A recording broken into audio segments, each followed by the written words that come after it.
Welcome to SK team classes. आज की इस क्लास में हम डिस्कस करने वाले हैं बीएससी सेकेंड ईयर के लिए मैथमेटिक्स में जो पेपर सेकंड आपका होता है, ठीक है। उसमें हम डिस्कस कर रहे थे जो हमारे पास होती है फर्स्ट ऑर्डर एंड जो आपके पास होती है फर्स्ट डिग्री डिफरेंशियल इक्वेशन होती है, उनको हम डिस्कस कर रहे थे। जो हमारी यूनिट आती है फर्स्ट, उसके लिए तो यहाँ पर हम देख रहे थे जो डिफरेंशियल इक्वेशन वाला पोर्शन है, यहाँ पर उस हमने देखा था इसकी डेफिनेशन को हमने क्लियर किया था।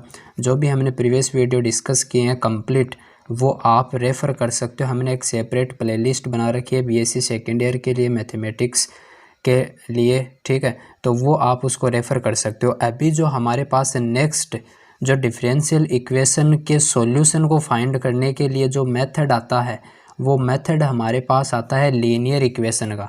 किसका आता है? लीनियर इक्वेशन का, जिसमें हमने क्या किया था, जो हमारे पास मेथड था ई वाला, ठीक है। यानी बोले तो हमारे पास जो 5 नंबर मेथड था वो था लीनियर इक्वेशन का। लीनियर इक्वेशन की आपको पहचान करनी आनी चाहिए कि लीनियर इक्वेशन कौन सी होती है। तो उसके लिए मैंने आपको बताया था dy/dx इज इक्वल टू आपके पास क्या होना चाहिए, ठीक है। ये आपके पास प्रतीक चिन्ह होता है अवकलन का, तो ये तो समीकरण में जरूर आना ही आना है। तो वहाँ पर आपके पास क्या आएगा, dy/dx प्लस का py इज इक्वल टू क्यों आता है।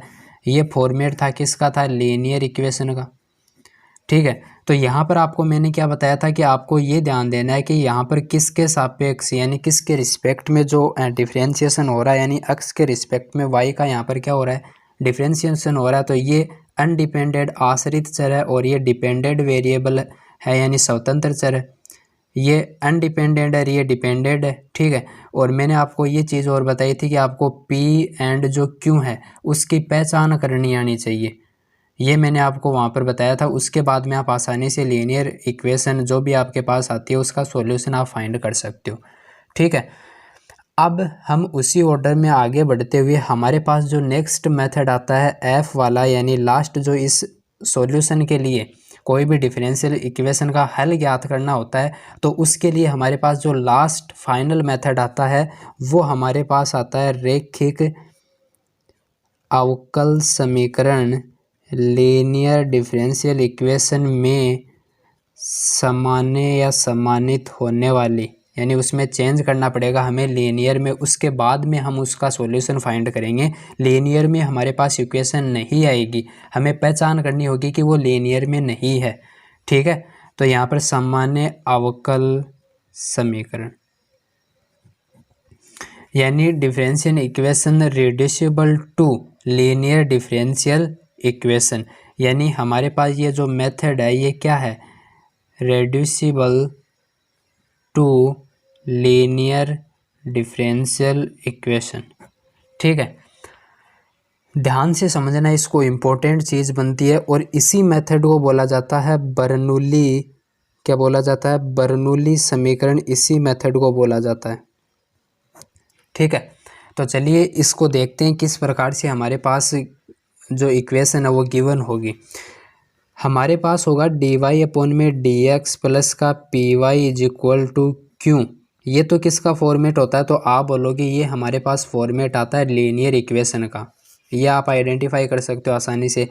बट यहाँ पर क्यू के साथ में यदि y की पावर n का फंक्शन आ जाए, किसका आ जाए, y की पावर n का यदि फंक्शन आ जाए, तो वो इक्वेशन लीनियर इक्वेशन नहीं होती है। क्योंकि यहाँ पर हमारे पास जो p और q है, p के साथ में तो किसका p इंटू कौन आएगा, y आएगा, यानी जो आश्रित चर है वो फंक्शन आएगा। और p और q हमारे पास यहाँ पर क्या होते हैं, p और q क्या होते हैं, जो स्वतंत्र चर होता है ना। यहाँ पर स्वतंत्र चर कौन है, x है।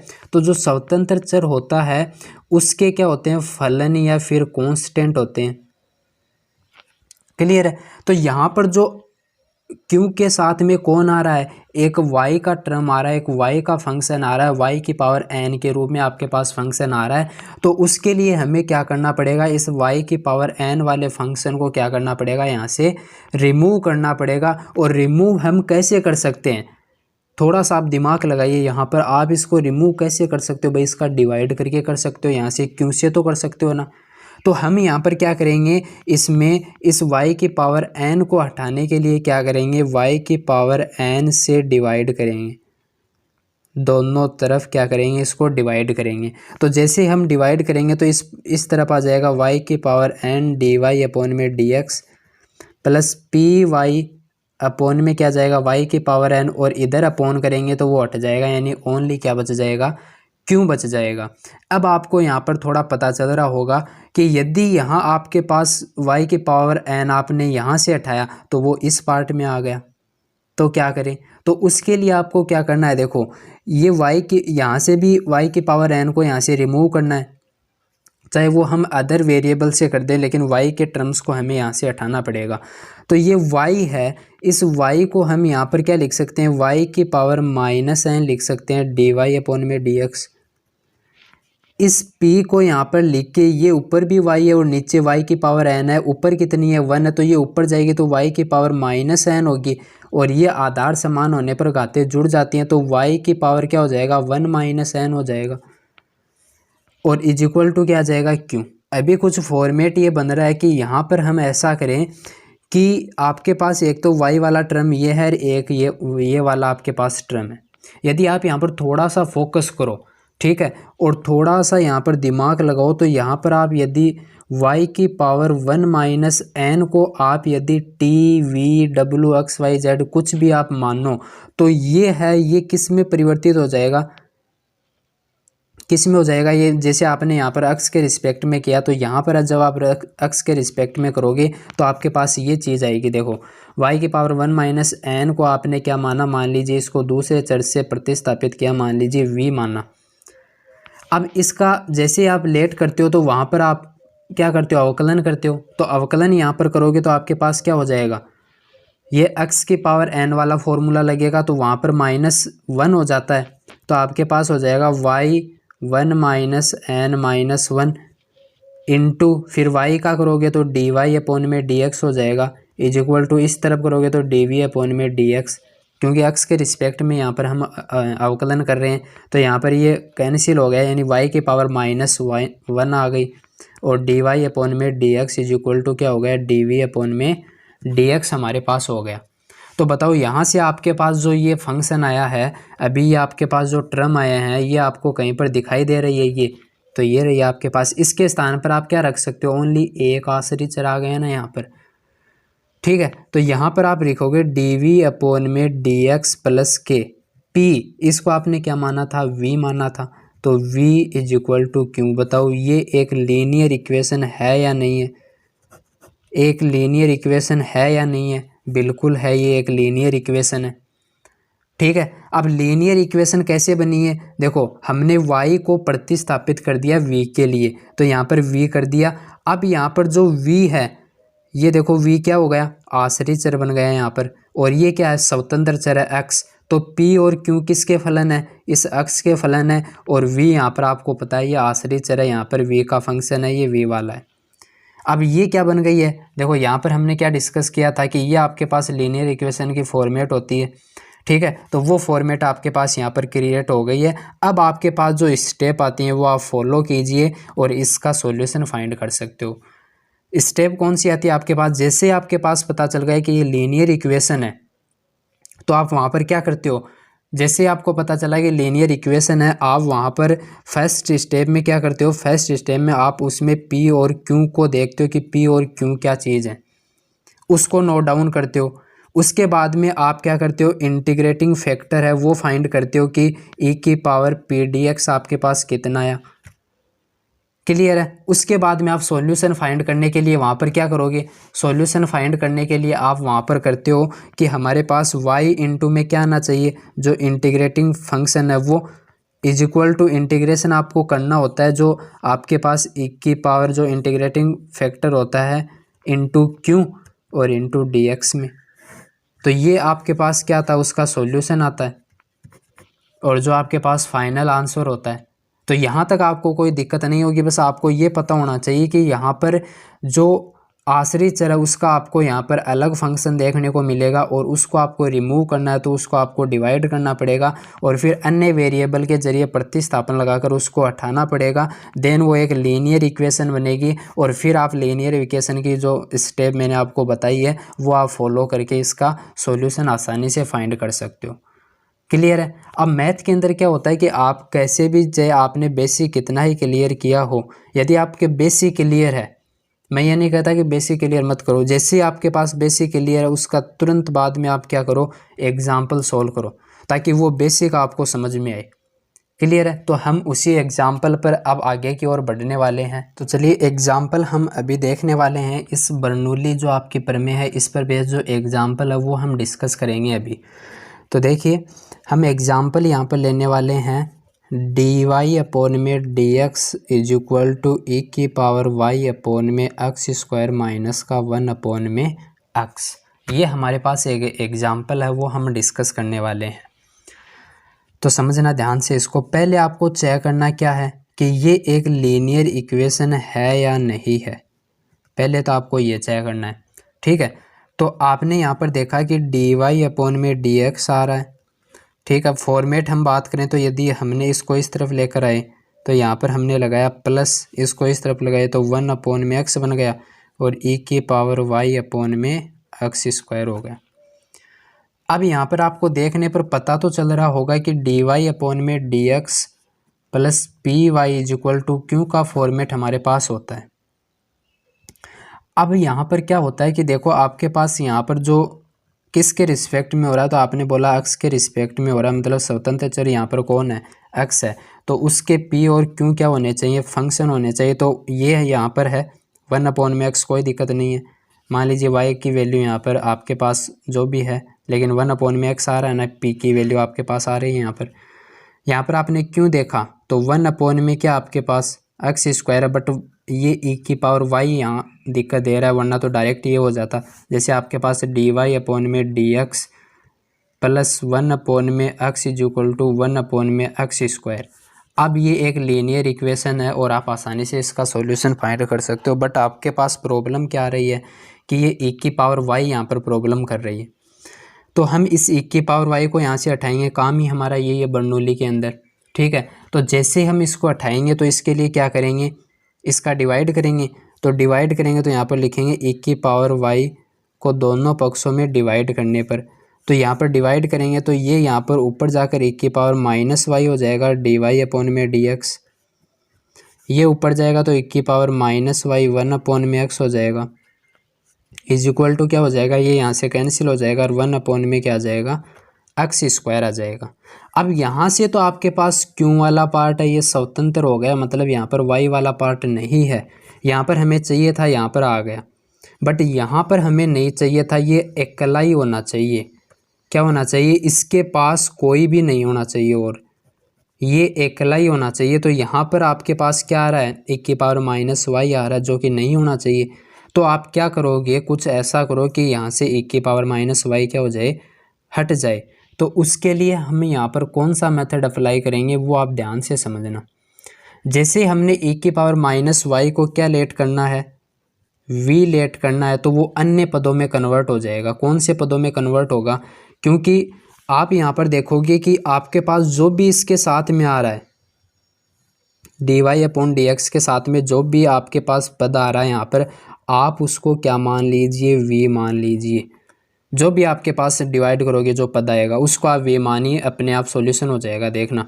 तो जैसे आपने v माना, इसके क्या हो गया, माइनस e की पावर माइनस y और dy अपॉन में dx, इसका अवकलन हो गया और इसका हो गया dv अपॉन में dx। क्योंकि e की पावर x का e की पावर x ही होता है, माइनस है तो वो आ जाएगा बाहर। ठीक है। अब हमारे पास यहाँ पर तो प्लस का इसके dy अपॉन dx में, तो इस माइनस को इस तरह भेज दो ना, ये माइनस का बन जाएगा। ठीक है। हमें तो यही चाहिए, इसके स्थान पर क्या रखना, माइनस का dv अपॉन में dx रख दो, माइनस का dv अपॉन में dx प्लस यहाँ पर क्या हो गया 1 अपॉन में x, इसको क्या मानना है v, तो v लिख दो इज इक्वल टू 1 अपॉन में x स्क्वायर। बताओ लीनियर इक्वेशन में कन्वर्ट हुई या नहीं हुई, बिल्कुल हुई। लेकिन यहाँ पर ये माइनस इसके साथ में नहीं आना चाहिए, तो क्या करो, सभी को माइनस से मल्टीप्लाई कर दो तो ये प्लस बन जाएगा।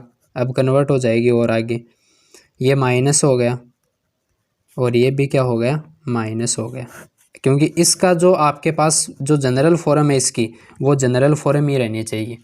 ठीक है, अभी आपके पास ये एक क्या बन चुकी है, लीनियर इक्वेशन बन चुकी है। और लीनियर इक्वेशन बन चुकी है तो आपको पहले क्या पता होना चाहिए कि इसमें P क्या है और इसमें Q क्या है। तो P आपने देखा यहाँ पर V आश्रित चर ये रहा और इसके साथ में जो है PX वाला वो हो गया आपके पास P, और ये आपके पास क्या हो गया, ये माइनस का आएगा, क्योंकि हमारे पास जनरल इक्वेशन में प्लस का चिन्ह होता है तो माइनस साथ में आएगा, यहाँ पर भी माइनस आएगा। P और Q आपके पास आ गए। उसके बाद में आप IF फाइंड करते हो, वो आपके पास क्या होता है, e की पावर p dx। e की पावर में इंटीग्रेशन आपको करना होता है p, यानी माइनस का 1/x है। ठीक है, तो इनटू में क्या लिख दोगे, dx। इसका जब करोगे 1/x का क्या होता है, log x, तो माइनस बाहर आ जाएगा, log x हो गया। ठीक है, और जब log का बेस यहाँ पर क्या है e, तो जब बेस सेम हो, एक तो आपके पास ये होता है कि ई बेस पर ई हो तब वैल्यू 1 होती है, और एक आपके पास होता है ई log ई, इसकी भी वैल्यू कितनी होती है, 1 होती है। तो इसकी वैल्यू 1 हो गई तो आपके पास ओनली क्या आ गया, माइनस का x आ गया। किसका आ गया, माइनस का x आ गया। यहाँ पर क्या लिख सकते हो, इसमें ऐसा करो आप, जैसे माइनस है ये, ठीक है, इसको पहले अंदर मल्टीप्लाई कर दो क्योंकि ये माइनस प्रॉब्लम कर रहा है। इसमें क्या होना चाहिए, प्लस होना चाहिए। ये आपके पास फॉर्मूला होता है ना, 1 होता है इसके बराबर, तो इसमें प्लस होना चाहिए। तो माइनस को इधर पावर में भेज दो तो इस x की पावर -1 हो जाएगी। अब कर दो इसमें, तो इसका 1 हो जाएगा। और x की पावर कितनी है, -1 है, तो इसको आप क्या लिख सकते हो, 1/x लिख सकते हो। क्लियर है, यानी आपके पास जो IF है वो कितना आ गया, 1/x आ गया। अब आप क्या करो, इसका सॉल्यूशन फाइंड कर दो। सॉल्यूशन में क्या होता है, y आपके पास कितना है, v आ गया। इस बार y नहीं लिखेंगे, यहाँ पर v आ जाएगा, इंटू IF होता है। तो IF आपके पास, चलो मैं पहले जनरल फॉर्म लिख देता हूँ, y into IF is equal to integration आपको करना होता है इसका q dx। क्लियर है, यहाँ पर देखिए y के स्थान पर अभी आपके पास इक्वेशन में क्या है, v। IF कितना है आपके पास, 1/x। इंटीग्रेशन करना होता है, ये आपके पास कितना IF, 1/x। क्यों आपके पास कितना है, माइनस बाहर ले लो, 1/x स्क्वायर इंटू dx। इसका जब आप इंटीग्रेशन करोगे तो माइनस बाहर है, ये x³ बन गया, और x³ जब ऊपर जाएगा तो -3 बनेगा, और x की पावर n से इसका करेंगे तो 1 ऊपर जोड़ दो और वो पावर नीचे लिख दो, प्लस में c लगा दो, तो यहाँ पर -2 होगा और वो -2 नीचे जाएगा। ठीक है, यहाँ पर एक बार लिख रहा हूँ मैं, x³ इंटू dx। माइनस बाहर है, इसका आपने किया तो 1 में क्या लिख दो, ये -2 हुआ, -2 को पावर को नीचे भेजा तो पॉजिटिव हो गई, 1/x स्क्वायर, ये -2 हुआ। ठीक है, तो -2 हुआ तो ये माइनस वाला प्लस हो गया, नीचे क्या आ गया, 2 आ गया। तो यहाँ पर आपके पास v/x इज इक्वल टू ये कितना है फाइनल, 2x स्क्वायर प्लस में c आपके पास आ गया। ठीक है, तो ये क्या हो गया, इसका सॉल्यूशन हो गया। अब आपको क्या करना है, इसमें v की वैल्यू रखनी पड़ेगी, क्योंकि आपके पास इक्वेशन जो पर्सन है उसमें x और y की तो फंक्शन है। यहाँ पर v एक एक्स्ट्रा आ गया जो कि हमने लेट किया था। क्या किया था, यहाँ पर हमने किया था ना कि इसमें v को हटा, e की पावर -y, तो इसके स्थान पर क्या रख दोगे, e की power -y/x is equal to 1/2x square plus c। एक x यहाँ से कैंसिल कर दो, तो e की power -y is equal to 1/2x plus में क्या आ गया, c आपके पास आ गया। ठीक है, तो ये आपके पास क्या होगा, इसका फाइनल सॉल्यूशन आ गया, जो कि इसके आंसर होंगे। तो इस प्रकार से आप बर्नौली प्रमेय के जरिए आसानी से किसी भी प्रकार के क्वेश्चन को सोल्व कर सकते हो। बस आपको क्या पहचान आना चाहिए कि वो लीनियर इक्वेशन है या नहीं है। यदि वो है तो आप डायरेक्ट कर दोगे उसको। ठीक है, ये प्रोसेस यहाँ तक हमने जो की है। यदि वो नहीं है तो आपको उसको बनानी पड़ेगी, और बनाने के लिए मैंने आपको प्रोसेस बता दिए कि आपको यहाँ पर पता चल जाएगा कि क्यों के साथ में आपको कुछ एक्स्ट्रा पद दिखेगा। ठीक है, या फिर यहाँ पर आपके साथ p के साथ में भी आपको एक्स्ट्रा पद दिख सकता है। तो वहाँ से आप क्या करोगे, उसको हटाने के लिए उसका डिवाइड करोगे, और जो डिवाइड करेगा वो यहाँ पर आएगा। जो यहाँ पर आ रहा है, जो यहाँ पर आ रहा है, आप उसको जब t मानोगे, इसके साथ में जो आ रहा है पी के साथ में, उसको आप जब टी मानोगे तो ये अपने आप ही डी टी में परिवर्तित हो जाएगा, मतलब ये एक अन्य फंक्शन के जरिए क्या हो जाएगा, बदल जाएगा, और वो एक क्या बन जाएगी, लीनियर इक्वेशन बन जाएगी। क्लियर है। तो ये हमने बिल्कुल इसके जो 6 मेथड थे किसी भी प्रथम कोटि व प्रथम घात के जो समीकरण है उसको हल करने के, वो हमने डिस्कस किए हैं। ठीक है। अब जो इससे रिलेटेड हमारे पास जो नेक्स्ट टॉपिक आने वाला है वो हम नेक्स्ट वीडियो में डिस्कस करने वाले हैं। तब तक कि आप इसका रिवीजन कीजिए। ठीक है। आपको अच्छा लगा है तो आप ज़रूर इस वीडियो को लाइक कीजिए और हमारे चैनल को सब्सक्राइब कीजिए। ठीक है। Thanks for watching.